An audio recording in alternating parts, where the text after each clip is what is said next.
Jalan-jalan ke Tugu Pahlawan, tak lupa memakai topi. Salam sapa kami ucapkan sebagai pembuka dari kelompok kami.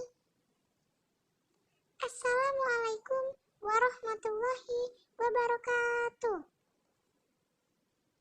Selamat pagi sahabat PAUD. Bagaimana kabar kalian hari ini? Semoga kalian selalu dalam keadaan sehat ya.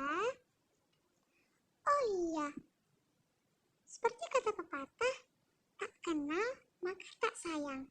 Tak kenal, mari yuk kita kenalan. Perkenalkan kami dari kelompok 6 yang beranggotakan Ines Manalu, Fitri Ananda, Nabila Riani, dan juga Nadia Suri Utami. Sobat PAUD semuanya, izinkan kami untuk menyampaikan materi mengenai bidang-bidang dalam layanan bimbingan dan juga konseling. Yang pertama, bidang pribadi. Apa sih bidang pribadi? Menurut Winkle dan Sri Hastuti pada tahun 2006, menurut mereka, bimbingan pribadi berarti bimbingan dalam memahami keadaan batinnya sendiri dan mengatasi berbagai pergumulan dalam batinnya sendiri. Dalam mengatur diri sendiri di bidang kerohanian, perawatan jasmani, pengisian waktu luang, dan penyaluran nafsu seksual. Selanjutnya, menurut Surya tahun 2003, apa sih layanan bimbingan pribadi itu? Menurut beliau, layanan bimbingan pribadi adalah suatu proses pemberian bantuan yang terus-menerus dan sistematis dari pembimbing kepada yang terbimbing. Untuk apa sih? Supaya tercapainya kemandirian dalam pemahaman diri, penerimaan diri, pengarahan diri, dan perwujudan diri dalam mencapai tingkat perkembangan yang optimal dan penyesuaian diri dengan lingkungan. Selanjutnya, menurut Thohirin tahun 2008, apa sih bimbingan pribadi itu?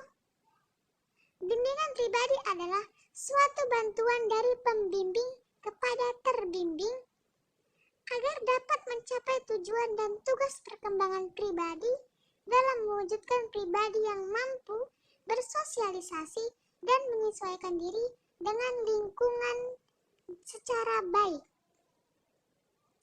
Selanjutnya, menurut S. Rahman tahun 2002, beliau mengatakan layanan bimbingan yang diberikan kepada siswa itu untuk menemukan dan mengembangkan diri pribadinya sehingga menjadi pribadi yang mantap dan mandiri, serta mampu mengoptimalkan potensi yang dimilikinya. Dan yang terakhir, menurut Prayitno tahun 2000, menurut beliau, bimbingan pribadi adalah proses bantuan yang dilakukan oleh ahli kepada seseorang atau beberapa orang individu, baik anak-anak, remaja, maupun orang dewasa, agar orang tersebut mampu mengembangkan kemampuan dirinya sendiri dan mandiri, dengan memanfaatkan kekuatan individu dan sarana yang ada, serta dapat dikembangkan berdasarkan norma-norma yang berlaku. Jadi, dapat disimpulkan bahwa bimbingan pribadi adalah proses bantuan yang diberikan kepada seseorang atau sekelompok orang secara terus-menerus dan sistematis oleh pembimbing agar individu tersebut menjadi pribadi yang mandiri. Lalu, untuk apa sih tujuannya? Pasti kalian masih bertanya-tanya kan? Baiklah, di sini kami akan memberitahu kalian tujuan umum dari bimbingan pribadi tersebut. Tujuannya untuk membantu siswa meningkatkan pengertian terhadap diri sendiri, serta mengarahkan diri dan menghadapi situasi psikologisnya dengan baik. Sobat PAUD, kira-kira sudah paham belum ya mengenai bimbingan pribadi itu? Oke, baiklah. Kami akan memberikan contoh dari bimbingan pribadi itu supaya Sobat PAUD lebih memahaminya. Contoh dari bimbingan pribadi yaitu memberikan konseling, role playing, psikodrama, dan informasi untuk cara bergaul. Bagaimana? Kalian pasti sudah lebih memahaminya kan? Kemudian, ada manfaat dan fungsi dari bimbingan pribadi. Apa sih manfaat dan fungsi bimbingan pribadi untuk individu itu? Yang pertama itu, individu mampu memahami dan menerima keadaan, kelebihan dan kekurangan dalam dirinya. Yang kedua, mampu mengadakan perubahan-perubahan positif pada diri individu. Dan yang ketiga, mereka dapat menyelesaikan permasalahannya secara baik. Selanjutnya, ada bidang sosial. Bimbingan dan konseling sosial adalah proses bantuan untuk memfasilitasi siswa agar mampu mengembangkan pemahaman dan keterampilan berinteraksi sosial atau hubungan insani, atau biasa disebut human relationship, dan memecahkan masalah-masalah sosial yang dialaminya. Tetapi menurut Soekardi tahun 2007, bimbingan sosial membantu siswa mengenal dan berhubungan dengan lingkungan sosialnya yang dilandasi dengan budi pekerti luhur, tanggung jawab kemasyarakatan, dan kenegaraan. Bimbingan dan konseling di bidang sosial menyangkut perkembangan yang pertama, pemahaman tentang keragaman budaya atau adat istiadat setempat. Yang kedua, sikap-sikap sosial seperti sikap empati, sikap altruis, sikap toleransi, dan kooperasi. Yang ketiga, kemampuan berhubungan sosial secara positif dengan orang tua, dengan guru, dengan teman, dengan staf sekolah, atau dengan masyarakat lainnya.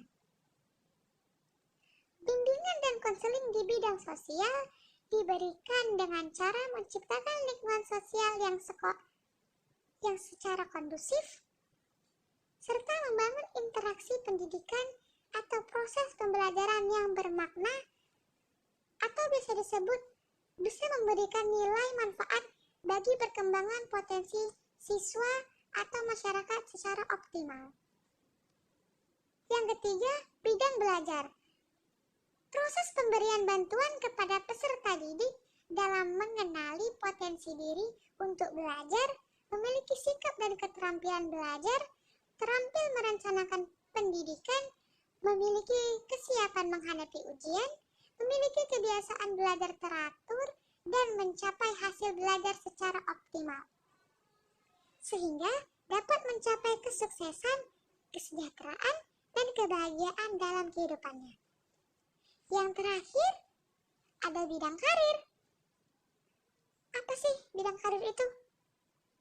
Bidang karir adalah proses pemberian bantuan oleh guru BK atau konselor kepada peserta didik untuk mengalami pertumbuhan, perkembangan, eksplorasi, aspirasi, dan pengambilan keputusan karir sepanjang rentang hidupnya, secara rasional dan realistis, berdasarkan informasi potensi diri dan kesempatan yang tersedia di lingkungan hidupnya, sehingga mencapai kesuksesan dalam kehidupannya.